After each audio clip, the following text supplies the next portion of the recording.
Sebelumnya, Assalamualaikum warahmatullahi wabarakatuh. Perkenalkan, nama saya Saikur Rizky Mustafa dengan NIM D600190169 dari kelas D. Di sini saya akan mempresentasikan mengenai materi dari break even point. Break even point sendiri ada 6 poin. Yang pertama yaitu pengertian dari break even point. Yang kedua yaitu asumsi-asumsi dasar dalam analisis break even point. Yang ketiga, manfaat analisis break even point. Yang keempat, metode perhitungan break even point. Yang kelima, titik impas multiproduk. Yang keenam, faktor-faktor yang mempengaruhi titik break even point. Kita masuk ke poin yang pertama yaitu pengertian break even point. Menurut Prasetya dan Lukisita pada tahun 2009, analisis break even point adalah suatu analisis yang bertujuan untuk menemukan satu titik dalam unit atau rupiah yang menunjukkan biaya sama dengan pendapatan. Titik tersebut dinamakan titik BEP. Dengan mengetahui titik BEP, analisis dapat mengetahui pada volume penjualan berapa perusahaan mencapai titik impasnya, yaitu tidak rugi tetapi juga tidak untung, sehingga apabila penjualan melebihi titik itu maka perusahaan mulai mendapatkan keuntungan. Nah, berdasarkan pengertian tersebut dapat diartikan bahwa yang dimaksud dengan break even point adalah suatu keadaan di mana perusahaan tidak memperoleh laba ataupun tidak menderita kerugian, sehingga perusahaan dikatakan impas jika jumlah pendapatan yang diperoleh sama besarnya dengan jumlah biaya yang dikeluarkan. Kita masuk poin yang kedua yaitu asumsi-asumsi dasar dalam analisis break even point. Ada 7 asumsi. Yang pertama yaitu A, variabilitas biaya dianggap akan mendekati pola perilaku yang diramalkan. Yang B, harga jual produk dianggap tidak berubah-ubah pada berbagai tingkat kegiatan. Yang C, kapasitas produksi pabrik dianggap secara relatif konstan penambahan biaya tetap. Yang D, harga faktor-faktor produksi dianggap tidak berubah. Yang E, efisiensi produksi dianggap tidak berubah. F, perubahan jumlah kesediaan awal dan akhir dianggap tidak signifikan. Yang G, komposisi produk yang akan dijual dianggap tidak berubah. Kita masuk poin yang ketiga yaitu manfaat analisis break even point. Manfaat analisis ini yaitu analisis break even point dan keputusan penamaan investasi. Hasil analisis break even point di samping memberikan gambaran tentang hubungan antara biaya volume dan laba yang akan didapatkan, membantu atau memberikan informasi maupun pedoman kepada manajemen dalam memecahkan masalah lain yang dihadapi, misalnya masalah penambahan atau penggantian fasilitas pabrik atau investasi dalam aktivitas tetap. Kita masuk ke dalam poin yang keempat. Nah, di dalam metode perhitungan break even point yaitu yang A, perhitungan break even point dengan pendekatan matematis.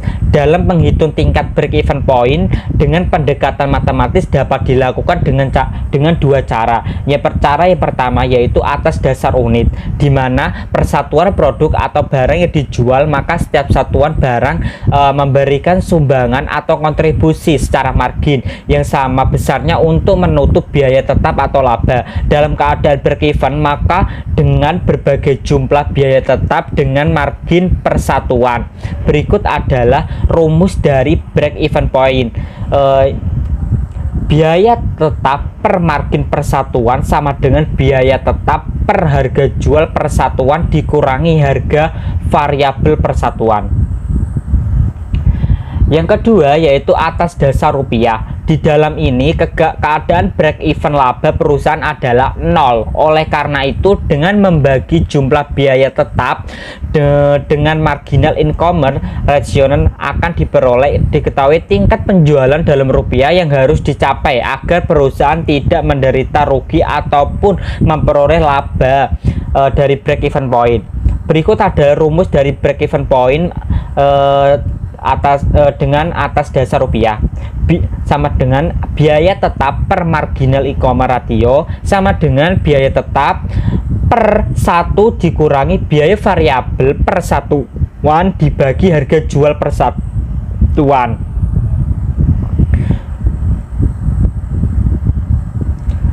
Nah, didapatkan total pendapatan sama dengan total biaya atau TR sama dengan TC, P kali I sama dengan PC plus VC. sama dengan VC plus V kali H. P kali H sama dengan dikurangi V kali H sama dengan VC, di mana H sama dengan jumlah unitnya dihasilkan, FC biaya tetap, V sama dengan VC biaya variabel per unit, P harga jual per unit, P kali V contribution margin. Kita lanjut. Bisa dikatakan juga rumusnya BEV dapat juga dicari dengan rumus FC H RP sama dengan 1 dikurangi VC per S, di mana H jumlah unitnya dihasilkan atau dijual dalam kondisi BEV, VC biaya variabel, dan S adalah jumlah penjualan. Kita lanjut, perhitungan break even point dengan pendekatan grafis. Dalam penentuan break even point dapat pula dilakukan dengan grafik atau gambar. Dengan grafik break even point, manajemen akan dapat mengetahui hubungan antara biaya penjualan, volume penjualan, dan laba. Selain itu, dengan grafik break even point, manajemen dapat mengetahui besarnya biaya yang tergolong biaya tetap dan biaya variabel, serta dapat mengetahui tingkat-tingkat penjualan yang masih menimbulkan kerugian dan tingkat-tingkat penjualan yang sudah menimbulkan laba, atau besarnya laba atau rugi pada suatu tingkat penjualan tertentu. Berikut adalah contoh dari grafik break even point.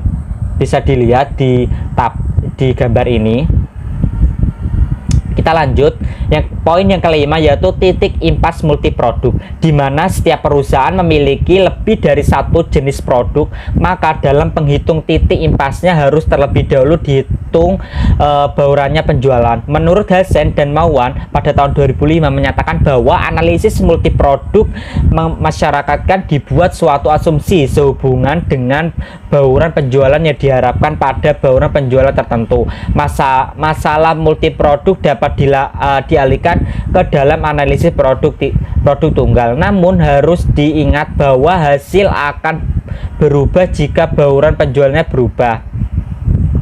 Kenaikan penjualan produk yang memiliki margin kontribusi tinggi akan memiliki titik impas, sementara kenaikan penjualan produk dengan kontribusi rendah akan memperbesar titik impas. Berikut adalah rumus dari BEV dalam rupiah, yaitu sama dengan total biaya tetap per total biaya variabel per total penjualan. Kita masuk ke dalam poin ke-6, yaitu faktor-faktor yang mempengaruhi titik break even point. Ada 3 faktor. Faktor yang pertama yaitu perubahan biaya tetap. Perubahan jumlah biaya tetap akan mengakibatkan perubahan jumlah biaya secara keseluruhan pada berbagai tingkat penjualan akan berubah pula.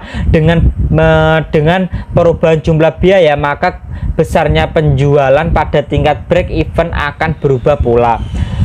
Yang kedua, kenaikan biaya variabel. Dengan adanya kenaikan biaya variabel, maka jumlah biaya juga akan berubah pula.